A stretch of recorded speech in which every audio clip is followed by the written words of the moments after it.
Bonjour à tous, j'espère que vous allez bien. Personnellement, moi ça va plutôt pas mal aujourd'hui. Ça va plutôt bien. Après avoir regardé euh, le match d'hier et puis le débrief par Thomas, Antoine de Madagascar, Constant et Sofiane qui arrivaient en cours de route. Alors j'ai un peu tout entendu et j'ai beaucoup apprécié. Je suis allé également sur une chaîne concurrente, pardon Thomas à l'avance, je ne citerai pas le nom. Et j'ai bien écouté tout ce qui se disait, des supporters, les commentaires, j'ai pas mal lu aussi.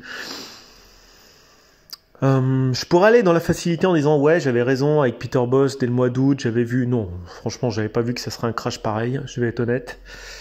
J'ai été très vite sceptique sur Peter Bosz, j'avais fait un édito très très rapidement que Thomas avait appelé, parce que les titres c'est Thomas, hein, c'est pas moi, moi je fais juste les éditos. Thomas avait appelé l'été farniente du club. C'est vrai que ça n'avait pas beaucoup travaillé et ça avait surtout beaucoup attendu pour acheter des joueurs parce qu'il fallait vendre avant d'acheter. Et puis on sentait qu'il y avait une impréparation du côté de Bosz, du côté de Bosz. Je repars en vacances 3 semaines, je reviens, on voulait pas Bosz, on voulait un autre. Les matchs amicaux sont pas préparés, on prend beaucoup de buts, la philosophie de jeu est pas compréhensible, mais tout ça, j'ai pas le monopole de la raison loin de là, et je pense qu'il y a beaucoup de gens qui l'avaient vu. Alors après, évidemment, on essaye de rester dans une méthode quick. Moi, j'ai pas beaucoup, de par mon expérience de la vie professionnelle, c'est que quand on sait que ça part mal, il y a rarement une prise de conscience qui permet de redresser la barre dans la vie. Il y a des personnes qui ont vécu des événements tragiques de la vie, et souvent, vous êtes dans un pessimisme face à des situations complexes parce que vous savez qu'il y a peu de rédemption et que quand il y a une analyse avec une erreur de jugement, ce qui est arrivé à l'Olympique Lyonnais l'été dernier, c'est rare du fait de l'ego boursouflé avec pas mal de titres et pas mal d'argent cumulé chez Aulas, Ponceau et compagnie. Il est très très rare souvent de se remettre en cause en voyant qu'on est en train d'aller dans le mur. Donc je vais pas les blâmer parce que ils ont tellement gagné d'argent et de titres ces gens, hein, les Juninho, les Aulas, les Ponceau et tout le board lyonnais, qu'en fait c'est vrai que tout ce confort et ce luxe, c'est un peu comme dans les délices de Capoue, si vous vous souvenez un peu de cette époque historique.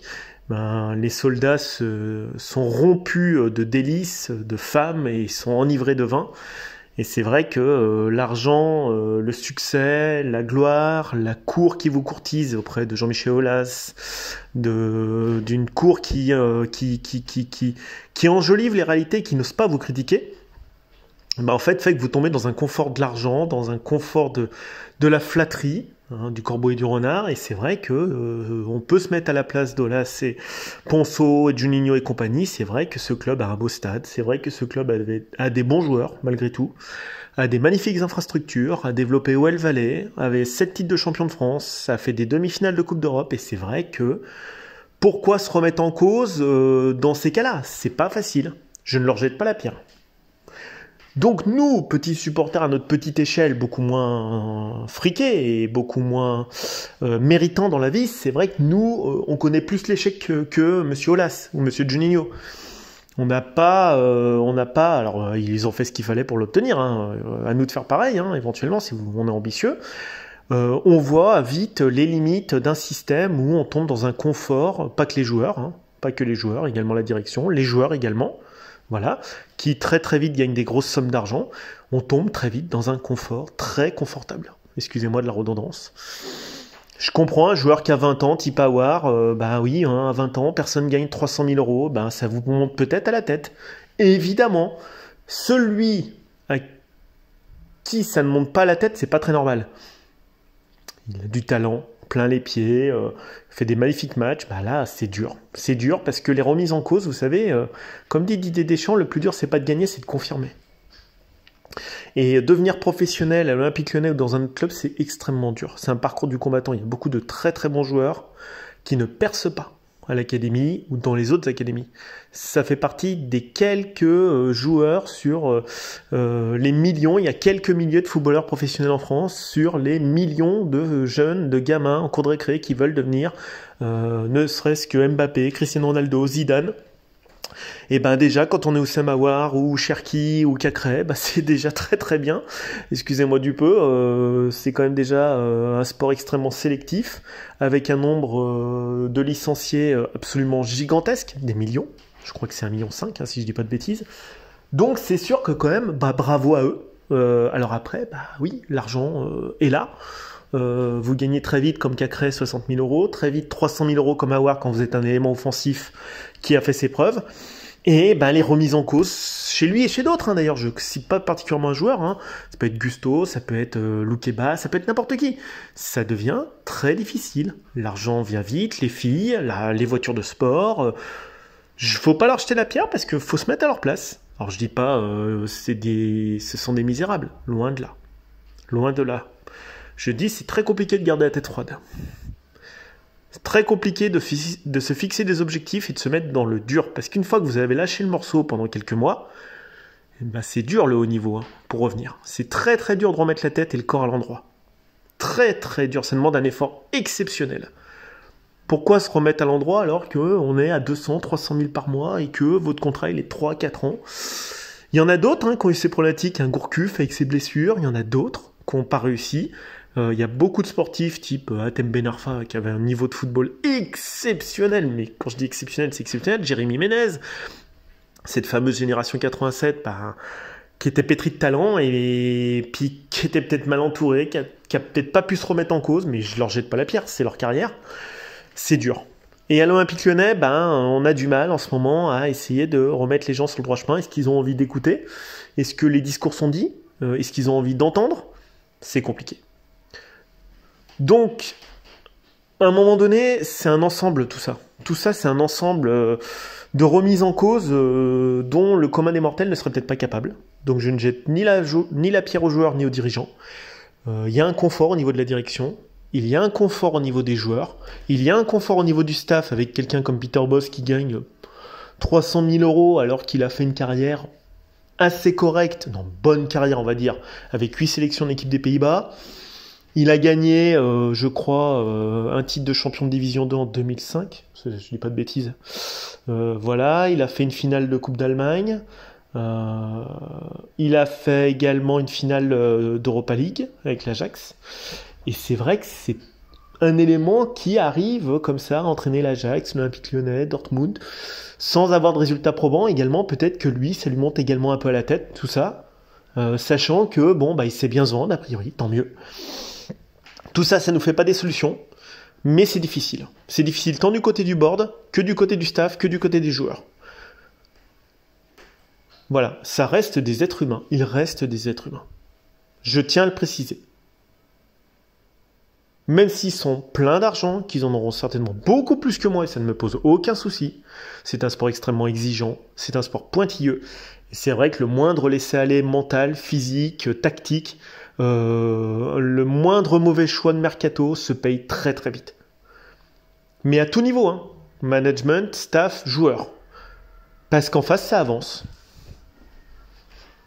Ça avance. Regardez Karim Benzema qui était un très bon joueur, qui était pétri de football. En fait, c'est sa mentalité qu'il a changé depuis le départ de Cristiano Ronaldo. Et là, c'est plus le même mec. C'est un homme différent. C'est une machine à gagner.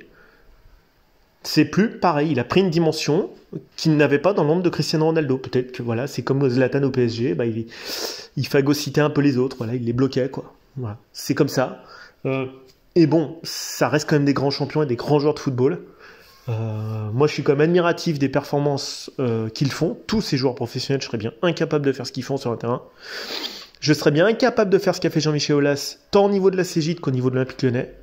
Donc, un grand chapeau à Jean-Michel Aulas, un grand chapeau à tous les joueurs de l'Olympique Lyonnais et un grand chapeau à Peter Bosz. Maintenant,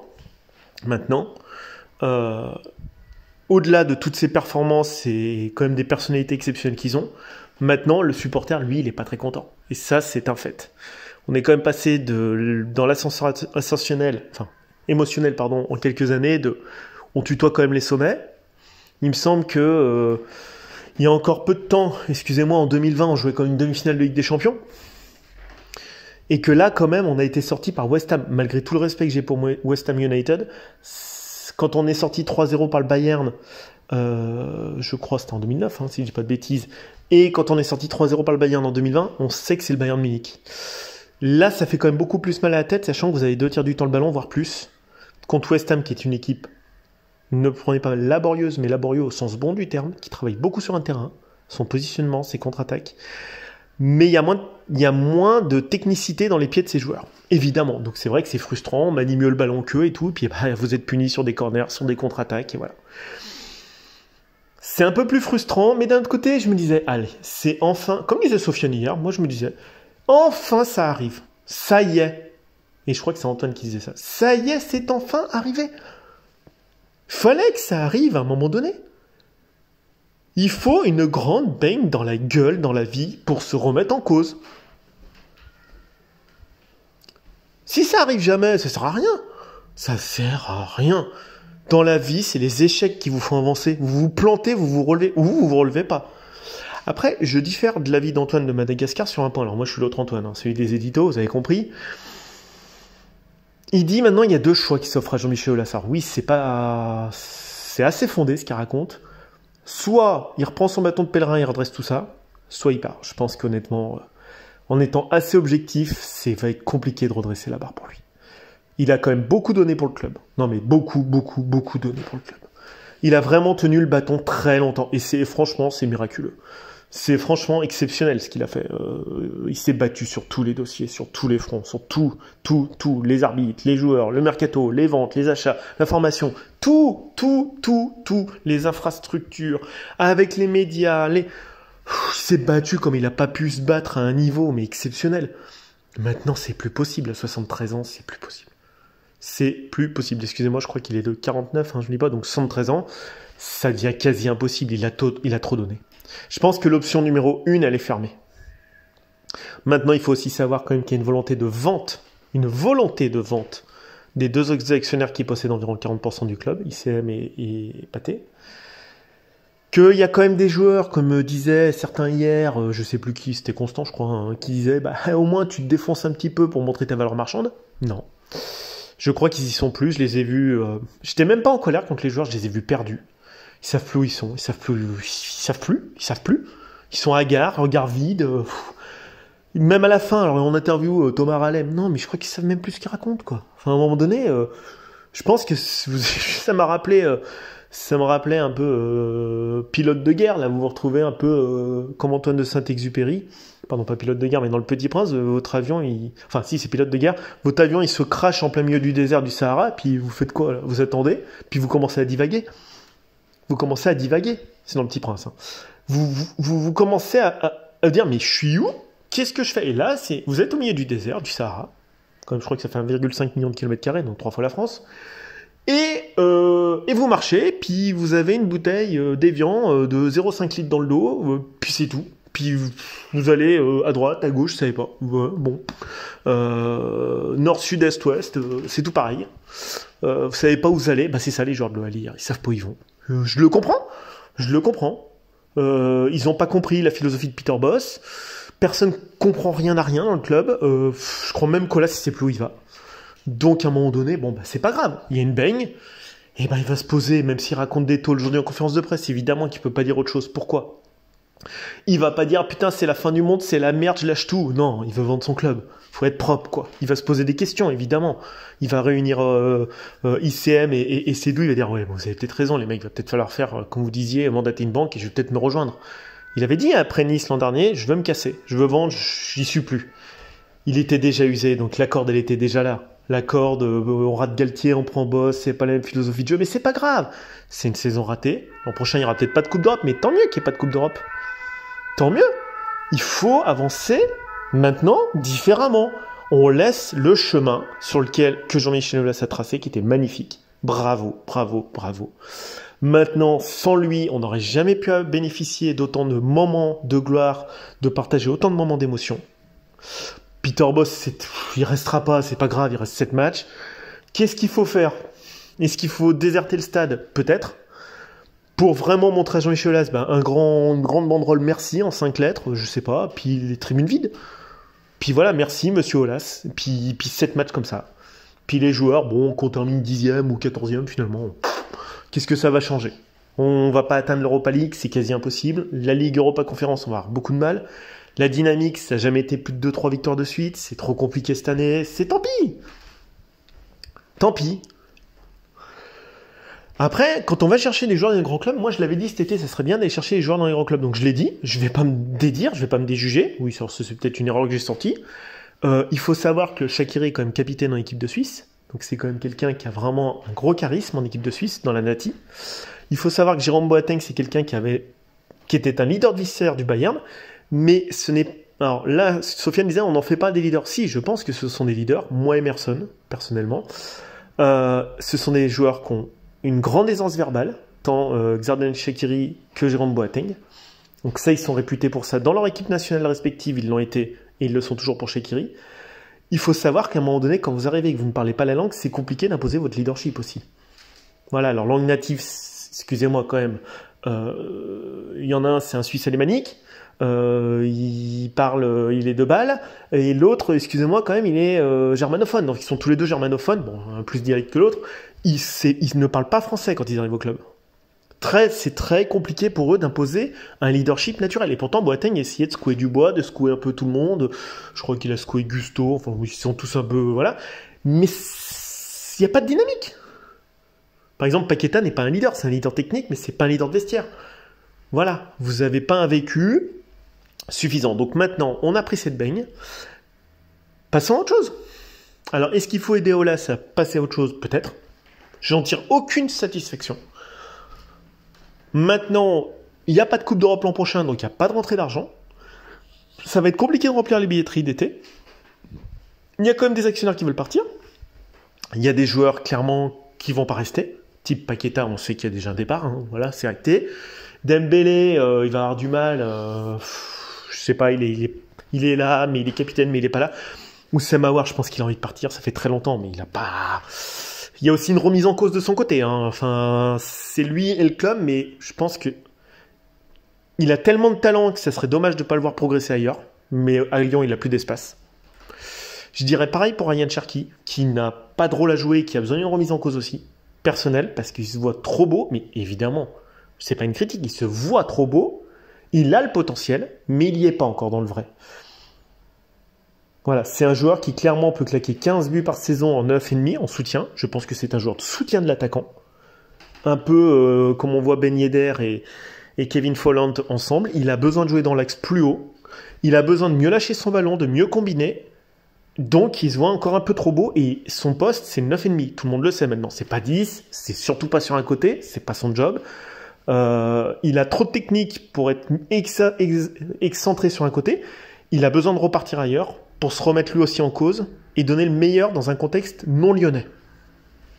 J'emploie volontairement ça. Je pense également, pareil, par exemple, pour Maxence Cacré, qui n'arrive plus à s'épanouir à Lyon parce qu'il est dans un jeu de comparaison de salaire avec ses copains de l'académie. Type, en l'occurrence, les deux que j'ai cités, Ryan Cherki et Oussama Aouar. Il gagne moins, il s'estime plus performant, ce qui est encore avec un point d'interrogation, parce que c'est assez irrégulier. Ils ont besoin d'aller voir ce qui se passe ailleurs, je pense, ces joueurs. Ils peuvent y arriver, je leur souhaite de tout mon cœur qu'ils y arrivent. Voilà. Maxence Gusto, pareil, défensivement, ça le fait pas trop. Il y a des choses à revoir. Il y a de l'envie, mais c'est brouillon. Donc, ils progressent même pas tant que ça, nos joueurs, nos jeunes de l'académie. Ils progressent. Sofiane disait hier, ouais, mais la Gambardella, les jeunes. Non, attends. Les jeunes, ils sont pas performants à 20 ans. Hein. Il y a que Benzema qui, à 20 ans, a mis 13 buts au match aller lors de dernier titre de champion. Il a mis 13 buts au match aller et au match retour, il a eu beaucoup plus de mal. Il a mis 7 buts. Il a eu beaucoup plus de mal. On a beaucoup plus pioché. D'ailleurs, au match retour, Bordeaux a failli nous rattraper. On gagne le dernier match contre Auxerre, à la Baie des Champs 3-1, avec des buts de, si je ne me trompe pas, de Charles Ström et de Benzema. On a eu beaucoup de mal. Parce que Benzema a eu un creux, mais à 20 ans, un joueur qui vous tire comme ça vers le haut, il n'y en a pas tous les ans. Il y en a un toutes les décennies ou les 2 décennies. C'est normal que ces joueurs aient besoin de temps. Voilà, donc on peut pas vraiment s'appuyer à fond sur l'académie, sachant qu'on leur donne jamais vraiment leur chance à fond, et surtout qu'ils sont pas aiguillés via un tutorat solide, des remises en cause solides et personnelles, et accompagnés par le club. Voilà, donc on est arrivé à une période, voilà, c'est ce que je disais, je pense qu'il faut que ces joueurs partent. Il faut que M. Aulas mène une réflexion pour courant d'année prochaine, puisque ça se fait pas en un jour une vente, hein. C'est pas vrai. Ça sera peut-être courant d'année prochaine, peut-être courant de saison prochaine, donc encore une nouvelle saison de transition. Désolé les gars, mais il va falloir y penser. Saison un peu difficile dans le classement, peut-être avec des choses plus simples, des joueurs plus simples, moins compliqués à gérer, moins de starisation, et peut-être qu'on arrivera à quelque chose de plus construit sur le long terme. La vente, ça peut prendre 6 mois, ça peut prendre un an. Regardez Saint-Etienne, hein, un an après, ils y sont toujours pas sur la vente. Voilà. On a la chance d'être propriétaire du stade à l'Olympique Lyonnais, pas moi, mais Monsieur Aulas et certains actionnaires, ce qui permet quand même de valoriser le produit auprès d'actionnaires étrangers, parce que ça sera forcément un actionnaire étranger. On va devoir quand même laisser tomber un peu cette identité lyonnaise de l'académie, mais néanmoins, voilà, les éléments qu'ont goûté le groupe et qui sont un peu corrompus, hein, au bon sens du terme, excusez-moi, au sein de ce lyonnisme confort, ils peuvent plus rester, il faut qu'ils aillent faire leurs armes ailleurs, comme Gouiri, comme Barre, comme plein. Voilà, d'ailleurs, voilà, il y a Gouiri qui fait très très bien, Barre c'est pas si mal, et comme beaucoup de joueurs qui ont été formés à l'Olympique Lyonnais, qui ont même beaucoup d'irrégularités derrière, de carrière, voilà, ils sont partis trop tôt, type Martial pour moi, est parti très très tôt, Goebbels il se perd pour le football, Balouli pareil, on a eu Yanis Taffer, il avait un talent monstrueux, pareil. Belfodil, c'est assez irrégulier. Ghezal se débrouille bien, Beşiktaş. Il se débrouille très bien, Beşiktaş, et en équipe d'Algérie. On a beaucoup de joueurs qui ont pas les carrières qu'on escomptait forcément, à part là quelques-uns que j'ai cités. Voilà, Fares Balouli, je sais pas où il allait jouer en Ukraine, en division 2 ukrainienne, je sais pas, alors que c'est un gars, il a rien à faire là-bas. Benzia, pareil, il avait rien à faire, il est allé à Lille, et puis en fait, il avait un niveau bien au-dessus de ça, quoi, en avant-centre. Moi, je comprends pas. Je comprends pas. Franchement, il y a plein de joueurs qui sont passés à côté, de carrières qui auraient pu être plus hautes, en sélection, en club. Ils sont partis très très tôt, et ça, c'est pas forcément très très bon. Voilà, il y a un besoin d'accompagnement de nos joueurs. Moi, franchement, par contre, au niveau du club, ben, je sais pas. Voilà, moi, je pense que ça va se faire. Soyons encore patients. C'est compliqué. Je sais que c'est compliqué d'être patient. Peut-être que il faut inciter Jean-Michel Aulas à rentrer au niveau du supportariat dans une réflexion de départ. Moi, je sais pas ce que vous en pensez. Voilà, mais en tout cas, oui, il peut pas rester. Maintenant, il faut s'avouer la vérité. On est allé trop loin. Il y a un point de non-retour qui a été atteint avec les supporters. Il faut quand même pas tout balancer non plus ce qui a été fait. La saison est mauvaise. L'an prochain, c'est une saison de reconstruction avec peut-être une période de transition avec un nouvel actionnaire.